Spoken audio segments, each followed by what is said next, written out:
So, Don, it's such an honor to speak to you. I've been a huge fan of yours since I was a young girl. Love your music. And now a children's book author. Tell me about that. Yes, I just happen to have it right here. It's American Pie, a Fable. You can get that on Amazon, everywhere books are sold. We're very proud of it. It was written by Judy Proffer, who is a wonderfully creative lady. She is the wife of Spencer Proffer, who is the guiding hand behind the book and the documentary movie, The Day the Music Died, the story of Don McLean's American Pie. He also has plans for a Broadway show, which he will do. He has done everything that he said he would do, and he will do it. That is incredible. And what made you guys decide to do the book, especially now? I mean, I love children's book. I'm an aunt, as you can see. My shirt says Auntie on it. And I'm definitely buying this book for little Aria. So I want to know what inspired you guys to work on the children's book. This was again Spencer and Judy's idea. I would never have thought of this, but they asked me to be interviewed. I interviewed them and I told them what my childhood was like. And they liked taking the idea of the paper boy out of the song American Pie and using certain elements and creating this fable. And so the whole idea was really hers based upon interviews with me for some facts and some ideas about that part of it. But the fantasy aspect of it is entirely her doing. It's wonderful, and I am really delighted because I don't think children have a childhood anymore. I think they already have way too many bad things in their minds at a much too young an age. I wish there was a prohibition against computers and children until they were 8 years old, at least so they'd have 8 years of blissful ignorance. When I had children, I would want them in the summertime. I never overscheduled them. There was a tendency on the part of people to overschedule their children, do this, do that, do the next thing. I said, look, if my boy wants to sit and look at ants go in an anthill, that's what I want him to do, like I did when I was a kid, you know. So I want you have to give your children a few good summers that are their own, and and I think that books like these will help children to have that feeling of safety, and purpose and a certain dignity, which people need. People need to feel dignified. That's one of the things that art is supposed to do. It should be an elevating force that makes people proud to be human. Poetry, movies, music, it doesn't do that now. We have more and more just conflict, hatred, anger, um, ugliness, blood, and then we wonder why there's a shooting every week because that's what we're telling everybody to do. And people are very much subject to their surroundings. They're very, and you start very young with kids seeing all this kind of stuff, and you're going to create some pretty sick people. It's really sad. I mean, watching the news now and seeing these babies dying and what they're going through, it completely breaks my heart. So I commend you and your authors for making something so beautiful so they at least have something that is, like you said, a childhood that's all their own, that's a little bit happy. Well, one of the things that we do now in our country is we have a blackout on things. We don't see bodies coming back from Afghanistan or from Iraq. It's still going on. Terrible things are happening.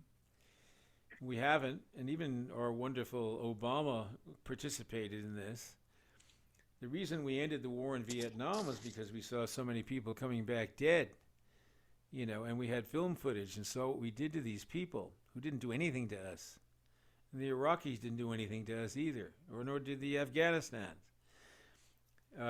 So we talk about Putin in going into the Ukraine, and it's a very bad thing, but we're just as bad, if not worse. But we keep a blinders on it. So, it's almost like we're not knowing what is being done in our name.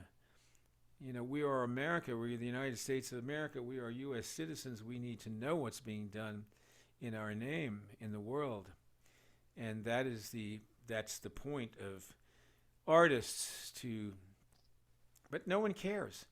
There's been almost not a peep about these wars that we were involved in for these last 10 or whatever, how many years it's been since 9/11 with that stupid idiot Bush invaded Iraq. Not a word, you know, because there's a blackout on it. And but nobody even talks about that, you know. They just go along. Oh, well, let's talk about personal problems, whatever, what bathroom people are going to use, or different things. All important, I suppose. But I think invading a foreign country and killing thousands of people is very important too. Absolutely. And I think anything we can do for that, I think should be done, to help people make awareness. But, oh, go ahead. Well, people are afraid, Exactly. Yeah. And it's really and sad. people are very politically correct. We have there's an atmosphere of fear now in the country like it was in the 50s during the blacklist. A person can make an accusation and ruin another person. And it's very much like Russia or someplace like that. And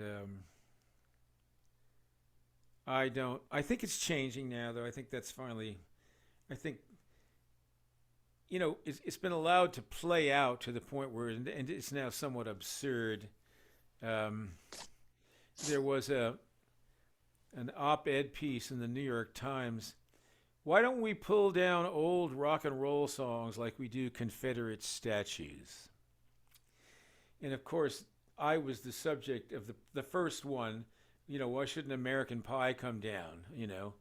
Uh, and so it ended up being, why don't we get Brown Sugar and the Rolling Stones? And why do we have any Picassos? Because he was nice to people. And why do we care about Charlie Chaplin? Because, you know what I'm saying? So this thing went on and on. I was in the best company I've ever been in. So every comment was negative. So they had to change the title. The New York Times had to run away from this thing. So I think that they're running out of gas now. It's so stupid. And the title they came up with is How Do You Separate the Artist from the Art? Well, you can't. I am American Pie. I am Vincent. I am And I Love You So. They are me. You can't separate the artist from the art. No, absolutely not. That's not fair. But that's how pathetic the whole cancel culture thing has gotten now. It did a good thing in the beginning, I think, because why should women go into a place and expect to be treated badly and, not get to say anything? So it's good. Yeah, definitely. And going back to your book and the summers you were talking about, I'm really excited about the book. Like I said, I want to know, what was your favorite childhood summer memory? What was the favorite one you have with your children? My favorite memory was westerns on TV, and my favorite memory was also Christmas time and Christmas songs that would come out, and so that was a wonderful time because we had a lot of wonderful Western stars who really dedicated their lives to these characters. Hopalong Cassidy, Clayton Moore, the Lone Ranger, Roy Rogers, Gene Autry. And they put on these wonderful shows in Madison Square Garden, and they had good, clean entertainment for families and kids. And come Christmas, you get a Gene Autry watch, or you get something like that, and it was all tied in together. But it was wholesome and it was fun, and it was also quite religious. If you look at the TV guides from 1955 or 54, you'll see that the Today Show would dedicate an entire week to being in the Vatican, or being in Christian areas talking about the birth of Christ. And, we were a Christian country then, which we're really not now. It's amazing how things have changed. I mean, I don't even know what to say about the changes because there's just so many different ones. And looking back from like when my parents were growing up and hearing their stories to seeing the world my niece is growing up in now, it's just so vastly different. Well, you must say to yourself, what would mom and dad think of this? I say that. I think, what would my mother think of this? I mean, and I can't imagine what she would think about it. I mean, she was pretty aware of things and kind of went along to a certain degree, but I think when all this molestation stuff started in the Catholic Church, that would have made her very unhappy. It's so sad. So sad. Hearing the stories of what people went through with that completely breaks my heart. And it's just absolutely horrific what those poor people went through. But yeah. So what's next for you? It sounds like you have a lot of fun things on the docket too. Well, I'm on the road, so I'm on the road all the time. I get up at 3:30 tomorrow morning, and I'm headed out to Denver, Ooh, and nice.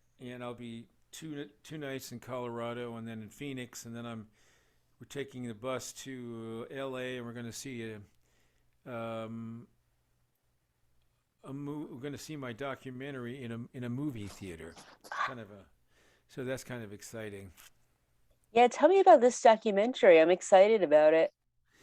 It's called "The Day the Music Died: The Story of Don McLean's American Pie," and it is produced by Spencer Proffer, and it is been created by Mark Morman, who's the filmmaker, who's done a brilliant job, I think. Um, and it ties in the death of Buddy Holly with, again, my story, and then the story of the country and the environment that the song was written in, and then beyond other things that have happened from it, all the different effects it has had on people and so on. And then I, at one point, sit down with the guitar and talk about the song, every single word in the song. Here's how I wrote it. This is what I meant. This is some of this I just threw in there. Some of this had meant this. Some meant three things at once. It's not a simple thing. It's a collage, and it's a jumble of sorts in my head. But I wrote the song for myself, and never dreamed that it would, become something that mattered, to other people. Yes, it's one of my all-time favorite songs. Actually, when I was teaching spin classes a couple years ago in the pre-COVID days, I actually used your song in one of my classes.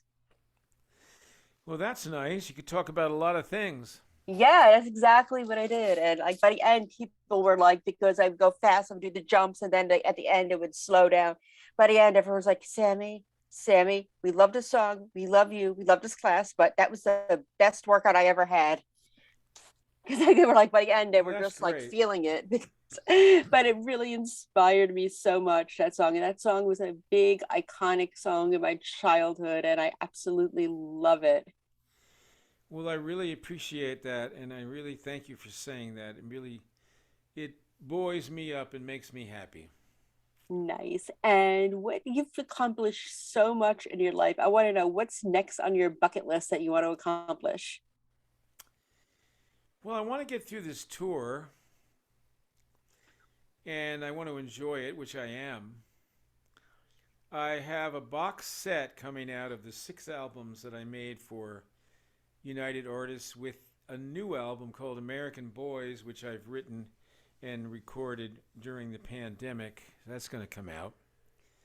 I also put a YouTube channel up, Don McLean's YouTube channel, which you can go to if they want to just find out anything about the book, the documentary, and the book is available on Amazon and every place that they sell books all over the world right now. So that was fun, and I did a lot of programming for that channel. I did a couple of videos on how I play and sing with the guitar, and what I do, and just things, tips for young people who want to sing and play with the guitar, and also with a five-string banjo, and did a lot of other performances of songs and interviews and so on. Like this one will find its way onto the channel. Oh, So beautiful. yeah, that was really good, and I uploaded 173 tracks from 11 albums that I own that I've recorded during the years. So I was happy to find a home for them. Nice. That's incredible. One thing I like asking people I interview is tell me a fun fact about yourself that might surprise your fans. I could tell them a lot that would surprise them, um, but then it wouldn't be a secret. But Fair no, enough. uh, no, I love to design things. I design my everything. I mean, I decorate houses and I buy antique furniture, and I decorate and design jewelry and buckles and things that I wear. Everything I wear is custom made, and my shirts I design, and I've been doing that all my life. The first thing I did when I was in Berkeley making the album Tapestry is I wanted to have a herringbone jack shirt, and I found a lady that was a seamstress and I had her make me one. Oh, wow. That's so And so if nice. you look at the back of Tapestry, you'll see I'm wearing a striped shirt with this herringbone jack shirt. Well, I had the shirt made by a lady that I knew in upstate New York, and I had the jacket made by a woman in California. And so that's what I would do. And Nice. so I'm always, customizing things. I was just gonna say the jewelry you're wearing is absolutely gorgeous. You designed that too, correct? This? Yeah. And then your bracelets. Oh no, this bracelet I've had for 40 years. Yeah, it's an Indian bracelet, and this is another one I found on eBay. And this is something I found on eBay also. That's gorgeous. Yeah, you can find these things. You got to look around. And but I'm actually working with a guy and making some other jewelry, buckles and things like that. Very nice. I'll have to buy some when it comes out. I will have to have we'll have to have you on again to promote all this. Well, it's just for me. I don't really promote it, Okay, okay. you know. I don't think about that always, but yeah, I just do these things myself. Incredible. And since we're also a TV site, what are you watching these days? I'm watching The Irishman, the Scorsese movie. Yes, that's so good. I thought it was lousy when I first saw it, but I like it more and more as I watch it because I love those guys. And I think Joe Pesci is really a very interesting actor. He does a very, very good job in that movie, more so than all the others. And they're all great, but he has really got something. And he doesn't really work that much. He had to Yeah, be now that you dragged mention out it. of retirement to make that movie. And, and I watch rodeo. I like Western stuff, bull riding. Very nice. Yeah. And where can we follow you on social media so we can continue to follow all your incredible projects? Well, if you just look at anything, American Pie, DonMcLean.com, go to just look Don McLean Twitter, Don McLean Facebook, you'll get there. Wonderful. Well done. It was an incredible pleasure to speak to you, a huge Thank you. honor, and I can't wait to talk to you again soon. Well, thank you. I enjoyed talking with you very much. Thank you. All Okay. right. You have a wonderful day and stay safe on your trip. Okay. Thank you very much. You're welcome. Bye Bye-bye. bye.